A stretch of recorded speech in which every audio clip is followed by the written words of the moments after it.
Bapak Ibu, jemaat, saudara-saudara sekalian, dengan saya, Penatua Kristian Albert Budiman dari GKI Wahid Hasim dengan program Sapaan Jemaat.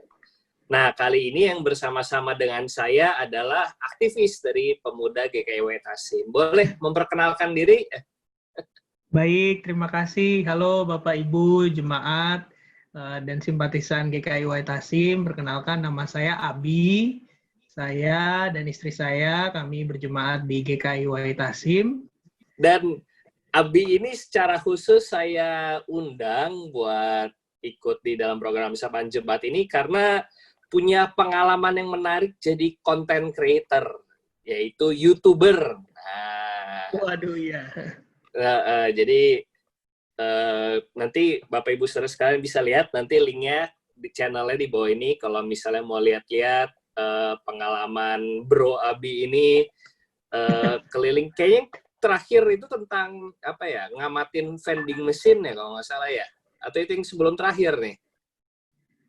Iya, sekarang lagi banyak bikin konten seputar pengalaman di Jakarta, karena kan aku sama istri tinggal di Jakarta, nggak jauh sebenarnya dari gereja.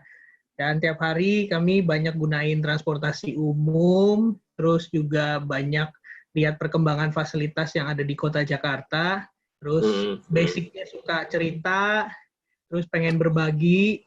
Kebetulan juga ada juga yang nonton ternyata di YouTube. Jadi sejak 2017 lalu kita rutin bikin video. Videonya sih memang lebih ke personal experience, jadi pengalaman sendiri, apa yang kita lihat, kita rasain, nggak yang aneh-aneh. Kita juga bukan videographer, tapi punya interest, punya passion berbagi, dan harapannya sih bisa mewarnai YouTube juga. Kalau dibilang kontennya bukan konten yang seperti arus pada umumnya yang lagi ngetren nih. Jadi kayak dulu saya sempat lihat Bro Abi nanti ngamatin sepeda. Ternyata kan kalau teman-teman lihat, Bapak Ibu lihat di Jakarta nih jalur sepedanya udah ada.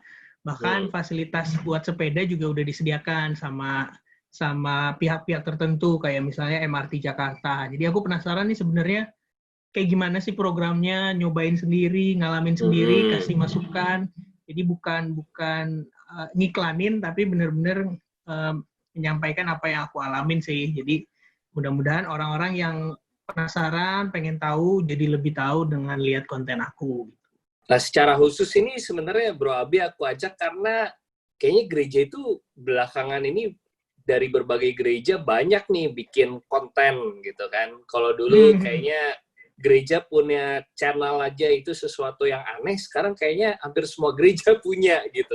Macem-macem nih, ada kalau di Wahid Hasim kan ada Sapaan Gembala, ada juga program-program baca Alkitab dan doa setiap hari, dan ini program Sapaan Jemaat memang baru nih. Mungkin ada tips trik yang bisa dibagikan buat kita-kita yang mempersiapkan konten gitu. Seperti apa pengalamannya atau tantangannya apa gitu. Jadi kita bisa menyiapkan, memberi dengan lebih baik juga nih. Kalau ngomongin soal dunia digital, memang apalagi ditambah pandemi global sekarang ini, udah jadi satu bagian dari kebiasaan dan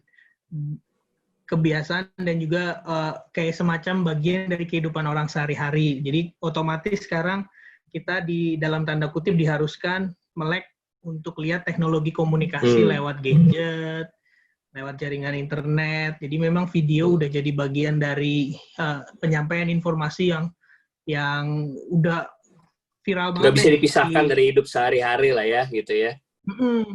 Jadi memang aku juga senang sih gereja mulai masuk ke dalam dunia digital, mulai ada berbagai segmen yang tetap konsisten ngasih pesan dan juga arahan, bimbingan buat jemaat, dan termasuk GKI Wahid Hasim sih. Jadi memang aku bersyukur GKI Wahid Hasim juga punya program-program di streaming di YouTube, dan juga video-video yang bisa dibagiin memberkati jemaat. Kalau tips apa ya?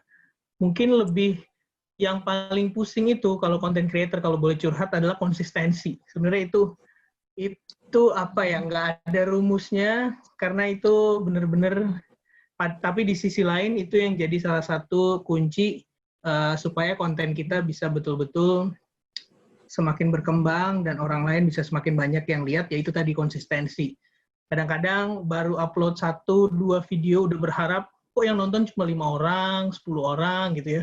Padahal bikinnya udah berdarah-darah Udah gitu ya. berjam-jam, berhari-hari gitu ya.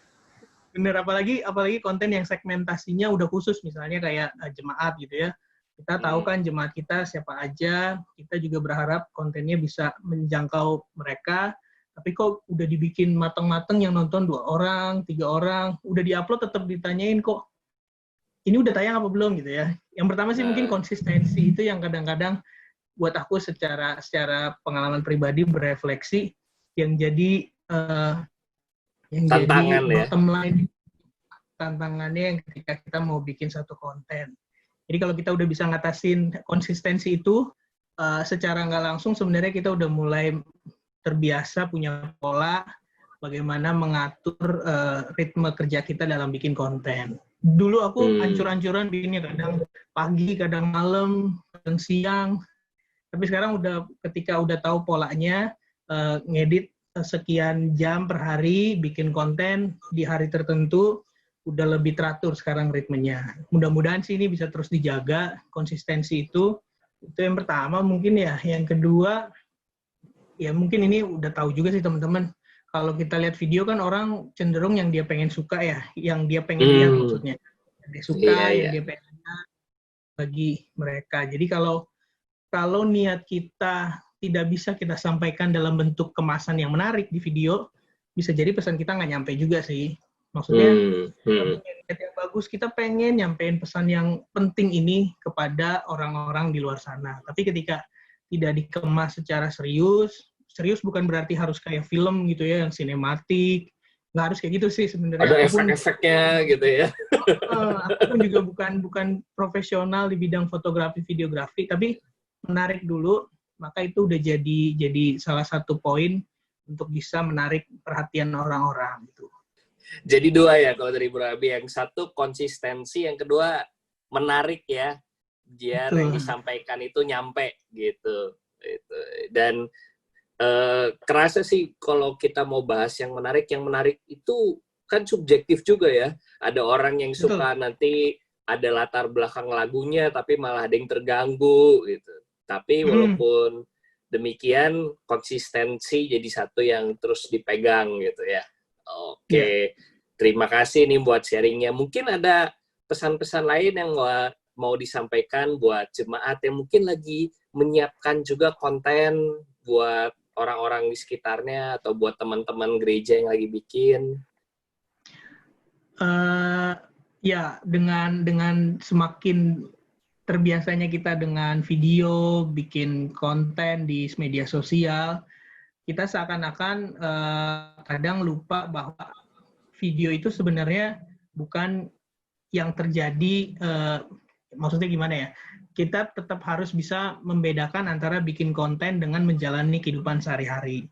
Kadang-kadang yang aku lihat, kita menjadikan konten itu seakan-akan hidup kita yang sebenarnya. Padahal kan kita ingin menyajikan sesuatu yang bagian-bagian terpisah aja nih dari ide kita, dari pikiran kita gitu. Jadi maksud aku adalah ketika nanti mungkin teman-teman, khususnya pemuda, remaja yang ingin bikin konten di media sosialnya, pastikan yang kita tahu dulu nih sebenarnya manfaat dari konten itu apa gitu.